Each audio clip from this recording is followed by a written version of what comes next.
అసెంబ్లీలో చర్చించాల్సింది ఏందయ్యా అని అంటే వీళ్ళు చేయాల్సింది చట్టాలు చేయాలి, చర్చలు చేయాలి, ప్రజలకు ఏది శ్రేయస్కరమో దాని మీద మాట్లాడాలి.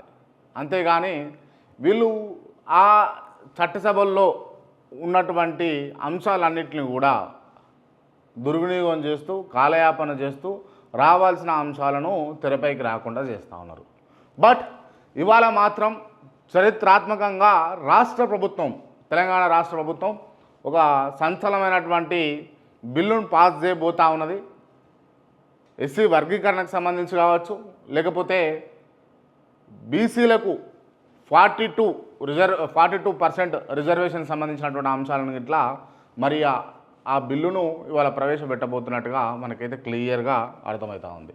సో దీనివల్ల ఉపయోగము ఎంతవరకు ఉంటుంది, వీళ్ళు ఎంతవరకు మోసపూరితంగా కాకుండా ఏ అడ్డుకట్టలు వేయకుండా చేస్తారు అన్నది ఆలోచించాలి.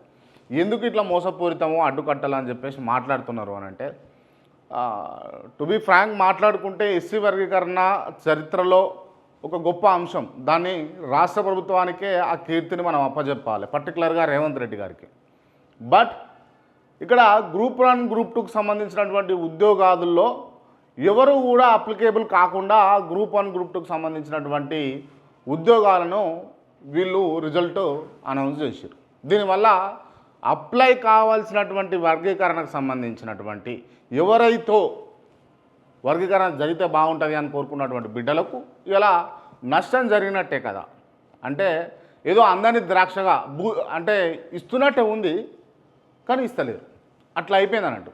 మీరు ఎవ్రీ టైం చూడండి, కేంద్ర రాష్ట్ర బడ్జెట్లలో కూడా విద్యా విధానం మీద కావచ్చు, లేకపోతే వైద్యపరమైన అంశాల మీద కావచ్చు, ఎంతో బడ్జెట్ పెడుతున్నాం మేము అన్నట్టుగా వీళ్ళు చూపిస్తూ ఉంటారు. బట్ తీరా చూసేసరికి పురుగులు అన్నం తినాల్సినటువంటి పరిస్థితి గురుకులాలల్లో, బళ్ళల్లో, గవర్నమెంట్ స్కూళ్ళల్లో బడి ఉంటే పంతులు ఉండడు, పంతులు ఉంటే బడి ఉండదు, బడి పంతులు 2 ఉంటే రాయనికి బల్బం ఉండదు అని ఒక పెద్ద మనిషి చెప్పిండు. సో గట్లనే ఉంటుంది ఇప్పటికి కూడా గవర్నమెంట్ స్కూళ్ళల్లో. సో ఈ వ్యవస్థనంతా మార్చాల్సింది ఎవరు? రాజకీయ నాయకులు. ఎందుకు ఆ గవర్నమెంట్ స్కూళ్ళల్లో ఇప్పటికి కూడా ఒక ఎమ్మెల్యే గారి కొడుకో, ఒక ఎంపీ గారి మనవరాలో, లేకపోతే ఒక మినిస్టర్ గారి తనయుడో ఎందుకు చదువుతలేడు అంటే వీళ్ళు ఒప్పుకుంటున్నారు ఇంటర్నల్గా. వీళ్ళేమో ప్రైవేటు స్కూళ్ళల్లో, కాన్వెంట్ స్కూళ్ళల్లో, లేకపోతే పెద్ద పెద్ద బడా స్కూళ్ళల్లో, ప్రైవేట్ స్కూళ్ళల్లో చదివిపిస్తారు. ఎందుకు అని అంటే వీళ్ళు ఒప్పుకుంటారు ఇదంతా పనికిరాని స్క్రాపు, ఈ స్క్రాప్లో మేము చదివించలేము మా పిల్లలని ఒప్పుకుంటున్నట్టే. అంటే వీళ్ళు చేస్తున్నటువంటి పని ఏ విధంగా ఉన్నదో వాళ్ళే అంగీకారం తెలుపుతూ ప్రజలకు అర్థమయ్యే విధంగా వీళ్ళు చెప్తున్నట్టే కదా. ఈ స్కూళ్ళ విషయంలో కావచ్చు, ఏ గవర్నమెంట్ దవాఖానకు ఏ ఎమ్మెల్యే తనకు జ్వరం వస్తే, వాళ్ళ కుటుంబ సభ్యులకు జ్వరం వస్తే, దగ్గులు వస్తే, తుమ్ములు వస్తే ఎంతమంది పోయారు చెప్తారు? ఎందుకు పోవట్లేదు అంటే వ్యవస్థను బాగు చేస్తున్నాము అని చెప్పేటప్పుడు, బాగానే ఉంది అని చెప్పేటప్పుడు, బల్లాలు గుద్ది వరేటప్పుడు అసెంబ్లీలల్లో మీరు ఎందుకు పోరు? ఒక పెద్ద $1 మిలియన్ క్వశ్చన్ ఇది. సో మనం అర్థం చేసుకోవాలి. ఎందుకు అంటే ఓటుకు నోటు తీసుకుంటే గిట్లనే ఉంటుంది పరిస్థితి. ఏం అడగడానికి ఉండదు, ఏం చెప్పడానికి ఉండదు, అడిగినా కూడా వీళ్ళు చెప్పరు. సో మనం కూడా చైతన్యం కావాలి, ప్రజలు కూడా చైతన్యం కావాలి, ప్రజలు కూడా భాగస్వాములుగా ఉండాలి. ఇప్పుడు నేను మొన్న కూడా చెప్పిన, ఓ 10 రూపాయలు పెట్టేటప్పుడు ఖచ్చితంగా 20 రూపాయలు ఎక్స్పెక్ట్ చేస్తాడు ఆ కాన్స్టెన్సీ మీద. ఓ 100 రూపాయలు పెడుతున్నాడు ఖచ్చితంగా 200 రూపాయలు ఎక్స్పెక్ట్ చేస్తాడు ఆ కాన్స్టెన్సీ మీద ఖచ్చితంగా. కానీ వీళ్ళు ఇంకా ఎక్స్పెక్ట్ చేస్తారు, 10 రూపాయలు పెట్టి 100 రూపాయలు చూస్తారు వీళ్ళు.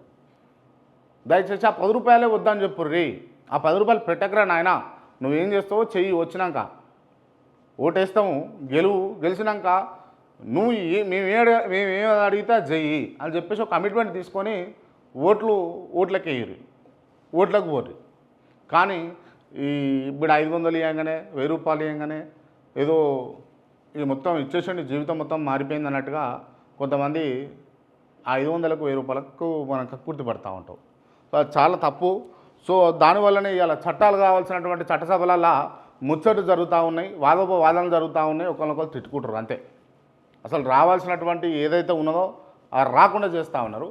సో దీన్ని ఒక్కసారి ప్రజలు గమనిస్తే బాగుంటుంది అన్నట్టుగా నేను చెప్పేటందుకైతే ప్రయత్నం చేస్తూ ఉన్నా. సో దయచేసి అర్థం చేసుకోర్రి ఈ విషయాన్ని. అండ్ ఇంకోటి ఏంటి అని అంటే